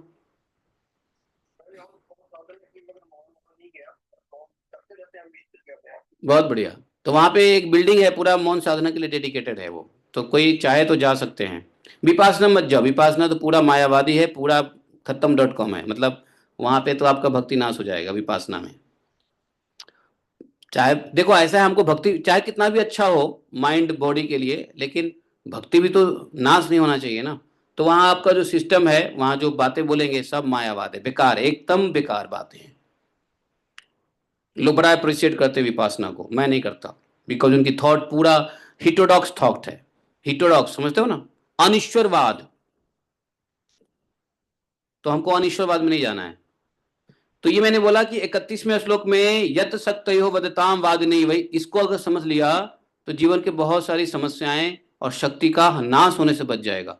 सारी उलझने खत्म हो जाएगी, लड़ाई झगड़ा खत्म हो जाएगा, घर में पति पत्नी की लड़ाई खत्म हो जाएगा, यदि इसके पावर को समझ लो तो। और दक्ष कह रहे हैं कि हे भगवान, आपके इसी शक्ति की वजह से पूरी दुनिया मोहित होती है। आपको कोई व्यक्ति कोई सेल करता है तो मुंह से उसकी गुण को बखान करता है, तो आप उसको प्रभावित होकर खरीद लेते हो। कोई व्यक्ति अपने प्रेमी को पटाता है मुंह से फालतू फालतू बात बोल बोल करके, नहीं। प्रेमी को पटाना हो तो इन्हीं माया का प्रयोग होता है। कोई चीज बेचना होवे तो मुंह का ही प्रयोग होता है ना। सब आदमी रोटी खाते हैं मुंह का, बोली बच्चन से। बोली बच्चन से ही रोटी खाते हैं, नहीं खाते हैं? इससे अच्छे कार्य भी होते हैं और इससे बुरे कार्य भी होते हैं मुंह से। इस मुंह से मिठाई भी मिलती है, इस मुंह को थप्पड़ भी खाया जाता है, नहीं। इसी मुंह से सब होता है ना। इसी मुंह से इज्जत भी मिलता है, इसी मुंह से बेइज्जती भी होती है। इसी मुंह से किसी को बेवकूफ बनाया जाता है, इसी मुंह से कोई बेवकूफ बन जाता है, नहीं। जैसे अभी देखो 7-8 तारीख को कितना बड़ा लोग बेवकूफ बन गए। मीडिया लोग कितना हल्ला कर रहे हैं, फालतू की बातें बोल रहे हैं, इस्लामाबाद पे भारत ने कब्जा कर लिया, तो बम उड़ा दिया, ये कर दिया, भारतीय सैनिक अब पाकिस्तान की सीमा में घुस गया। ऐसा कुछ नहीं है। लेकिन मीडिया फालतू का बोले जा रहे हैं, चाहे पाकिस्तानी मीडिया हो चाहे भारतीय मीडिया हो, खोलो तो सब गंदी और गलत रिपोर्ट आपको मिलेगा। क्या बोलोगे? ये सब बेवकूफ बनाने वाला नहीं है। लोग मोहित हो रहा है, मोह में खुश हो रहा है कि वाह इंडिया ये कर दिया, और उधर पाकिस्तान के लोग मोहित हो रहा है अपने चैनल की फालतू बकवास से कि वाह वाह, पाकिस्तान मजा कर दिला दिया। समझे? ये सब क्या है? ये भगवान की बदताम वादिनाम वाद संवादिनु विभो, ये शक्ति है, विभो है, विभो भुवो है। तो सारा जो लफड़ा है बोलने से है, सारा मायाजाल बोलने से है। इसलिए जड़ भरत ने जान लिया कि भगवान की शक्ति को हमें कैसे नियंत्रित करनी है। जड़ भरत जी ने जितना चुप रहे उतना ही माया से दूर रहे। माया में मुंह खोले फंसे, जे बोली से फंसी, बंगाली कहावत है, जे बोला सो फंसा। समझे? नेता बोली वचन करके ही तो प्रजा को गुमराह करता है। नेता देखो कितना भाषण करेगा, वाह वाह वाह वाह वाह वाह वाह वाह वाह वाह वाह वाह वाह वाह, प्रजा पागल मोहित हो जाते हैं। नहीं, तो बहुत बड़ी शक्ति है जिसको समझना पड़ेगा। हमारे अंदर शक्ति कहाँ कहाँ छुपा है वो समझना पड़ेगा। समझे? और हमारे अंदर में जितनी भी इंद्रियां हैं उस सब में शक्ति भरी हुई है। क्यों? इतनी शक्ति भरी हुई है कि सभी इंद्रियों में देवताओं जैसी शक्ति है, मालूम है? देवता बनने की जरूरत नहीं है। हम इंद्रियों को संयम कर लें तो देवता से भी अधिक शक्ति आपको आ जाएगा। ये इंद्रियां और कोई नहीं है, देवता ही तो है। देवता ही तो इंद्रियां के अधिष्ठात्री देवता है सब। वाक इंद्रिया, त्वग इंद्रिया, श्रवण इंद्रिया,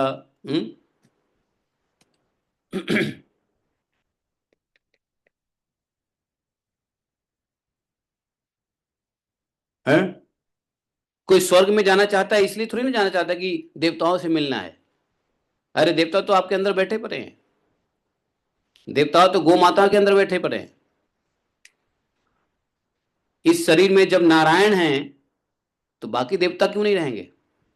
जहां भगवान है वहां देवता रहेंगे। तो इस शरीर में नारायण है इसलिए सभी देवता इस शरीर में भी है। हमारे शरीर में सभी देवताओं का वास है। सभी देवता किस रूप में है हमारे शरीर में? इंद्रियों के रूप में है। जितना जिस इंद्रियों का निग्रह कर लिया वो शक्तिमान हो जाता है।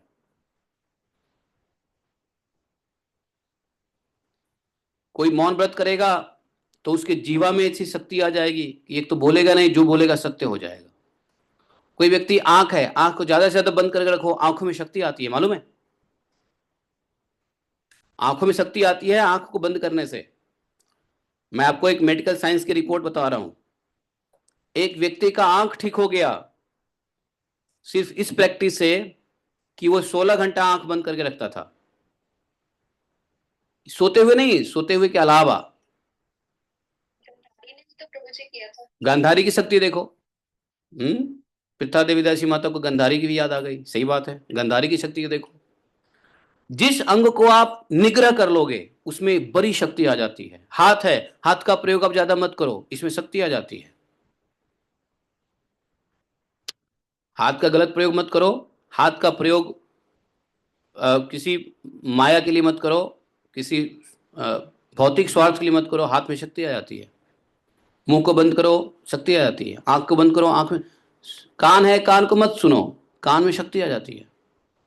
नेचुरोपैथी में हमने बताया था लोगों को जो जिन्होंने कोर्स किया था। अब तो कोर्स होता भी नहीं है, वो ज्ञान सब खत्म हो रहा है। हमने बताया था कि अंग अगर कमजोर हो जाए तो उस अंग से काम लेना बंद कर दो, अर्थात रेस्ट करो। इसलिए कहते हैं रेस्ट इज बेस्ट मेडिसिन क्या बोलते हैं? Rest is best medicine. जैसे मान लो आपका कमर दर्द है, मान लो, तो आप कमर को रेस्ट कर दो, वो ठीक भी हो जाएगा और शक्तिशाली हो जाएगा।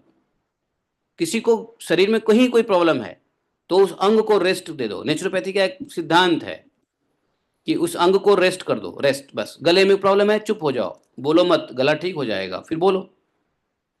तो रेस्ट इज बेस्ट मेडिसिन। क्योंकि रेस्ट करने से क्या होता है? रिजुबिनेशन होता है, रिवाइवल होती है, रिकंस्ट्रक्ट होता है विद इन, अंदर में, शरीर के अंदर में। इसलिए तो सोने की आवश्यकता है। हम सोते क्यों हैं? रेस्ट की वजह से। जब सोते हैं तो सारी इंद्रियों को हम स्थगित कर देते हैं, सारी इंद्रियों को काम छुट्टी कर देते हैं। Sleeping is what? Sleeping means giving holiday to all your इंद्रियाज, ऑल योर सेंसेस। जितने भी इंद्रिय हैं उसको आपने छुट्टी कर दिया काम से, उसको कहते हैं सोना। आप लोग क्या बोलते हो? सोने का मतलब क्या है? गोल्ड थोड़ी ना होता है। जब इंद्रियों को आप आराम दे दिए उसी को कहते हैं सोना, है ना? क्योंकि इंद्रियां हमारे शरीर के लिए गोल्ड है, गोल्ड। इंद्रियां जितना शक्तिशाली रहेगा उतना ही हमारा शरीर शक्तिशाली रहता है। जैसे लोगों के पास जितना गोल्ड रहता है वो पावरफुल रहता है। जिस देश के पास अधिक गोल्ड वो देश शक्तिशाली। तो हम इस शरीर के लिए गोल्ड क्या है? ये हमारे पास गोल्ड का चेन नहीं है, सॉरी। मैं अगर मेरे पास गोल्ड, हाँ ये देखो, ये अंगूठी है गोल्ड का। इससे शक्ति थोड़ी ना शरीर को मिलती है। तो शरीर का जो शक्ति है वो इंद्रिय है, अर्थात शरीर की शक्ति, शरीर का सोना इंद्रिय हैं।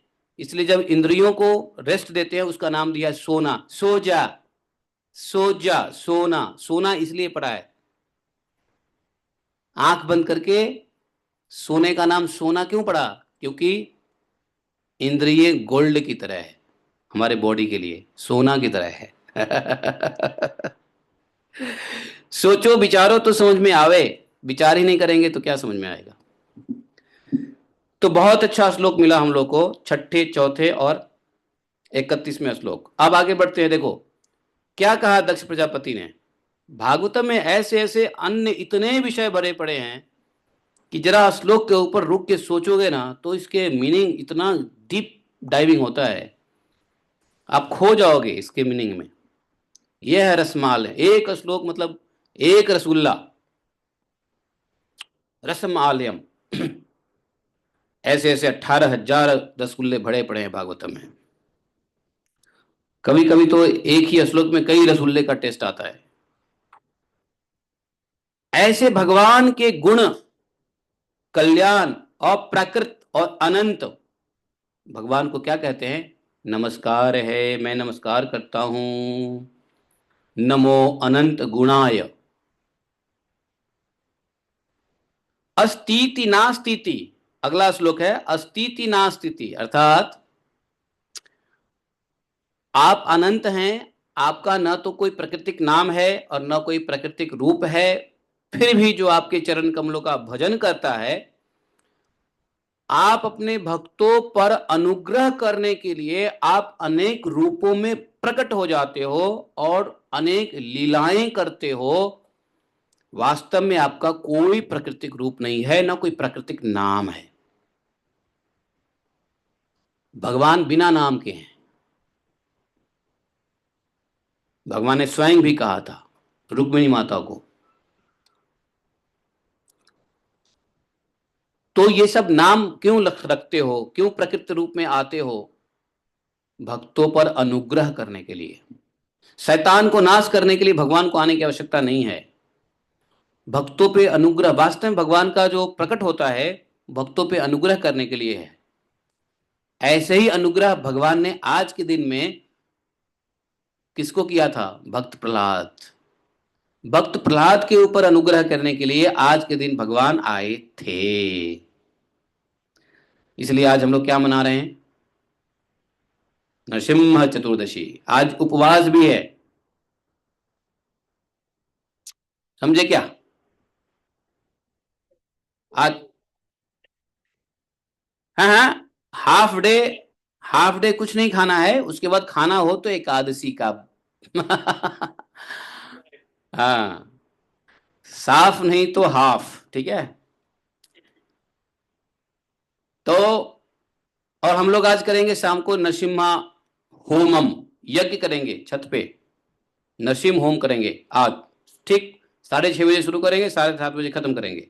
1 घंटा, 7 बजे सनसेट का टाइम है, तो उसी समय भगवान आए थे, तो इसलिए उसी समय भगवान को आवाहन करेंगे। स्वाहा स्वाहा स्वाहा। आज करेंगे 108 बार भगवान नरसिम्ह देव का करेंगे, छत पे करेंगे। सारी सामग्री है मेरे पास, रेडी है, सब रेडी है। अरे घी वो सब निकाल दिया, सब रेडी है। हवन वेदी सब रेडी है, फटाफट, कुछ नहीं मिलाना है, और अग्निदेव को प्रकट करना है। और उग्रम वीरम महाविष्णु जलंधरम सर्वमुखम नरसिंहम विष्णुम भद्रम मृत्यु मृत्यु नमाम्यहम स्वाहा। आज शाम को होगा 7:30 बजे। यू ऑल आर इनवाइटेड, आप सबका निमंत्रण है, स्वागत है आज के नरसिम्हा होमम में। आप लोग आएंगे? Will you come? ठीक है। तो भगवान, यही दक्ष कह रहे हैं कि भगवान आप जो है भक्तों पे अनुग्रह, भक्तों के अनुग्रह करने के लिए आप प्रकट होते हो और लीला भी करते हो, और वैसे वैसे रूप और लीलाओं के अनुसार आप नाम धारण करते हो। भगवान का जितना भी नाम है वो भगवान के गुण और लीला के मुताबिक है। भगवान का वास्तव में कोई कृष्ण, कृष्ण का कोई नाम है क्या? कृष्ण भगवान का नाम नहीं है एक्चुअली। ये कृष्ण जो है भगवान का गुण है, और गुण से ही नाम पड़ा है। तो कहते हैं कि हे परमात्मन, हे भगवन, भजे सह मह्यम परमः प्रसीदतु। ऐसे भगवान को मैं भजन करता हूं, और मुझ पर प्रसीदतु, प्रसन्न हो जाएं। आप लोग देख रहे हो कितना बढ़िया प्रार्थना किया है ये हमारे अ, है कौन, दक्ष जी ने। हम्म दक्ष जी ने एक और श्लोक कहा है, सुनो क्या कहा है कि यह प्रकृति ज्ञान पथै जनानाम यथा स्वयं देह गतो विभाति यथा अनिलः पार्थवमाश्रितो गुणम स ईश्वरो में कुरुता मनोरथम। लोगों की उपासनाएं प्रायः साधारण कोटि की होती है। देख लीजिए क्या कह रहे हैं, बात पते की कह रहे हैं। सामान्य लोगों की जो उपासनाएं होती है साधारण कोटि की होती है, उत्तम कोटि की उपासना नहीं होती है। इसलिए आप सबके हृदय में रहकर उनकी भावना के अनुसार अलग अलग देवताओं के रूप में प्रतीत होते रहते हैं।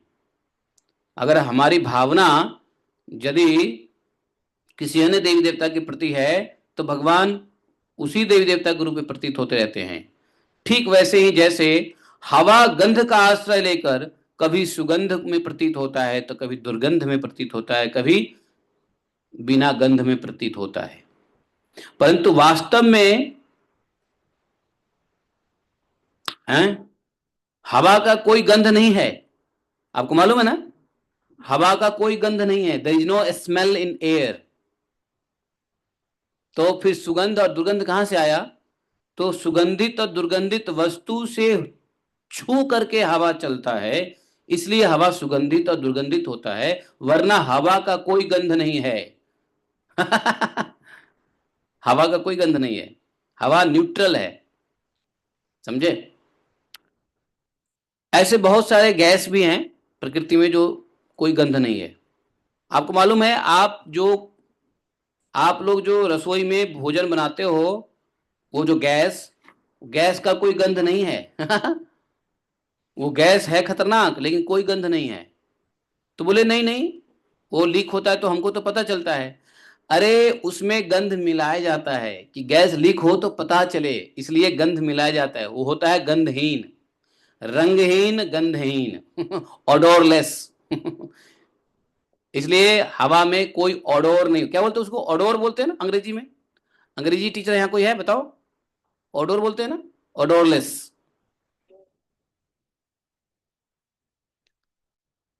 है, टेस्टलेस, ऑडोरलेस, कलरलेस। तो कहते हैं ऐसे ही आप जो है साधारणतया लोगों की उपासना उच्च कोटि की नहीं होती है, साधारण कोटि की होती है। तो साधारण कोटि में क्या है, व्यक्ति के अंदर में जैसी भावना होती है वैसे आप उसको, भगवान इस बात को गीता में भी कहते हैं। गीता में एक श्लोक है जिसमें भगवान ने कहा है कि जिसकी जिसमें श्रद्धा होती है मैं उस ना, जिसकी जिस जैसी भावना होती है उसी में उसकी श्रद्धा आरोपित कर देता हूं। Find out the shloka Prabhu ji, कौन सा श्लोक है वो गीता का, निकालो। Let us read Gita one shloka as well.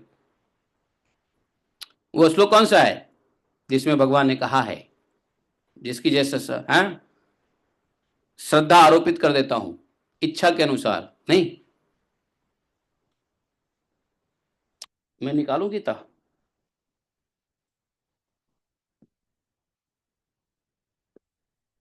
तो इसी बात को प्रजापति दक्ष कह रहे हैं। इतना जो है प्रार्थना दक्ष ने कर लिया।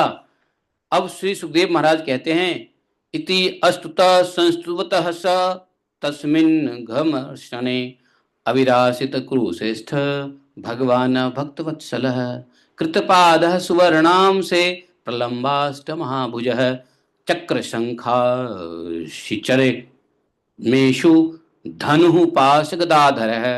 नहीं, श्री सुखदेव भगवान कहते हैं कि परीक्षित, विंध्याचल के अघमर्षण तीर्थ में जब प्रजापति दक्ष ने इस प्रकार स्तुति की, तब भक्तवत्सल भगवान उनके सामने प्रकट हुए। उस समय भगवान गरुड़ के कंधों पर चरण रखते थे, रखे हुए विशाल एवं हिष्ट पुष्ट 8 भुजाएं थी। हाँ, तो वहां पर भगवान दक्ष जी के इस प्रकार की स्तुति करने से भगवान का प्रकट्य हो गया। भगवान जब आए तो भगवान कैसे दिख रहे थे, इसका वर्णन किया है तो सुखदेव गोस्वामी महाराज ने, पीतवासा घनश्यामा प्रसन्न वदन क्षण वनमाला निवितांगो लक्ष्मी वत्स कौस्तुभ महाकिरीट कटक स्फुरन मंडल मकर कुंडल कांचंगुलिया पलयनु नूपुर अंगादिभूषित त्रैलोक्य मोहनम रूपम बिभ्रत त्रिभुवनेश्वर वृतो नारदानंदयु पार्षदहि सुरयूपथई यूथपहि। तो उन्होंने कहा भगवान का कैसा शरीर था। वर्षाकालीन मेघ के समान बाल थे, पीतांबर फहरा रहा था वस्त्र, मुख प्रफुल्लित था, नेत्रों से प्रसाद की वर्षा हो रही थी। नेत्र ऐसे जैसे भगवान वरदान देने के लिए ललायित हैं भक्तों को। घुटनों तक वनमाला लटक रही थी, वक्ष स्थल पर सुनहरी रेखा, श्रीवत्स चिन्ह और गले में कौस्तुभ जगमगा रहा था। भगवान के अमूल्य किरीट मुकुट थे, कंगन मकर आकृति के कुंडल करधनी अंगूठे कड़े नुपुर बाजूबंद अपने अपने स्थान पर बड़ा सुशोभित हो रहे थे। भगवान क्या कैसे, भगवान का यह रूप त्रैलोक्य विमोहन रूप धारण कर रखा था। भगवान ने तीनों लोक मोहित हो जाएं ऐसा भगवान का रूप था। नारद नंद सुनंद आदि पार्षद उनके चारों ओर खड़े थे जब भगवान आए तो, और इंद्र आदि देवेश्वर गण स्तुति कर रहे थे। सिद्ध गंधर्व और चारण भगवान के गुण का गान कर रहे थे। यह अत्यंत आश्चर्यमय और अलौकिक रूप देखकर दक्ष प्रजापति कुछ सहम गए। जैसे देखा दक्ष प्रजापति ने भगवान का ऐसा भव्य अलौकिक दिव्य रूप, कुछ सहम गए। दक्ष प्रजापति के हृदय में आनंद का संचार हुआ है। भगवान को तुरंत दंडवत साष्टांग प्रणाम किया है, और जैसे झरनों से जल की नदियां झरझर झरझर झरझर गिरती है, वैसे ही दक्ष प्रजापति के आंखों से आंसू के झड़ियां गिरने लगी। समझे, दक्ष प्रजापति जो है के आंखों में आनंद के आंसू बहने लगे, और आनंद के परवश होकर के दक्ष प्रजापति का गला रुद्ध गया, कुछ बोल न सके। परीक्षित जी, दक्ष प्रजापति अत्यंत विनम्रता से झुक करके भगवान के सामने खड़े हो गए। भगवान सबके हृदय की बात जानते ही हैं। उन्होंने दक्ष प्रजापति की भक्ति और प्रजा वृद्धि की कामना देखकर भगवान ने दक्ष प्रजापति से कहा। अब भगवान ने जो कहा उसको हम लोग आज नहीं पढ़ेंगे, आज नरसिम्ह देव ने जो कहा उसको हम लोग पढ़ेंगे और मनन करेंगे। तो आप लोग पढ़ लेना नरसिम्ह देव ने क्या कहा। बाकी हमारा समय हो गया है 9:07। हम लोग इस अध्याय को यहीं पे पूर्ण विराम देते हैं, ठीक है। और छठे श्लोक के चौथे अध्याय के 42वें श्लोक तक हम लोग पढ़ेंगे। भगवान ने जो कहा वो कल पढ़ेंगे, 43 to 44। अरे 4 श्लोक है, पढ़ के खत्म कर दें क्या?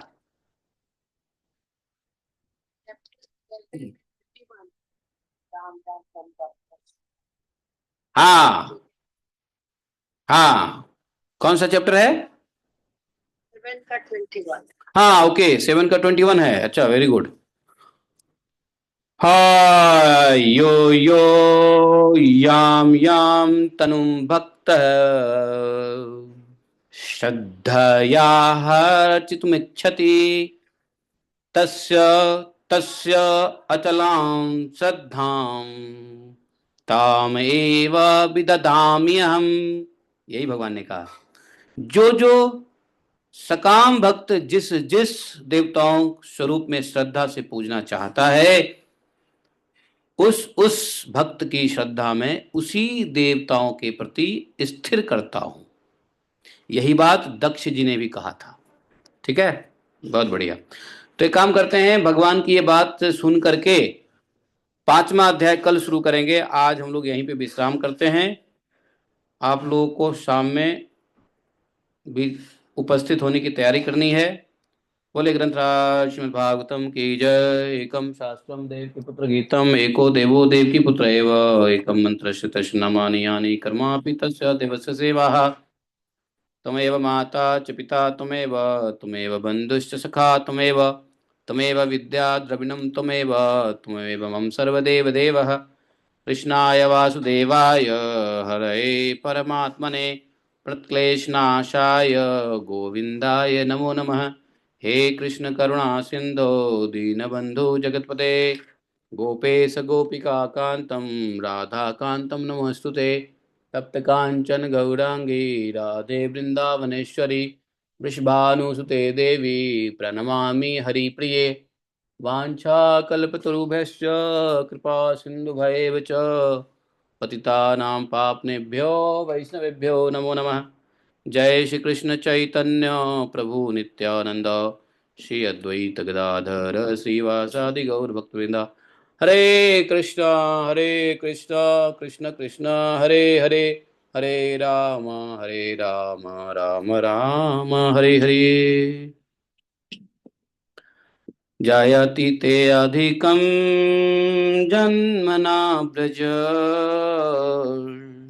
शयत इंदिरा शाश्वतत्रयी भावता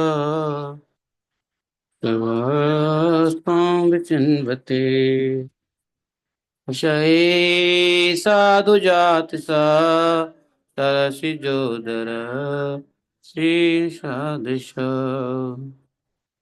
चते शुल्कदाशिका धोने किं वद व्यालराक्षस वैद्युतन वैद्युतहनना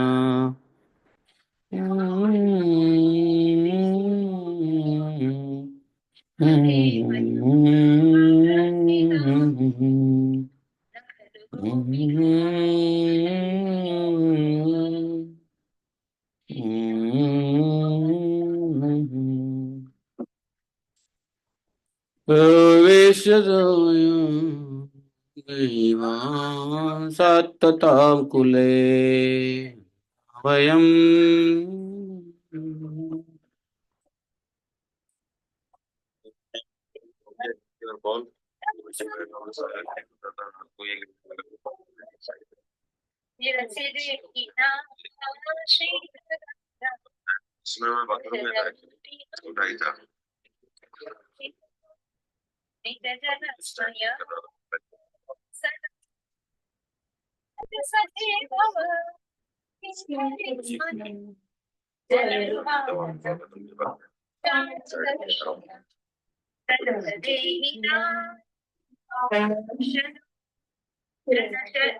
तृणचरानुगम श्रीनिकेतनम् फणिफणार्पितं ते पदाम्बुजं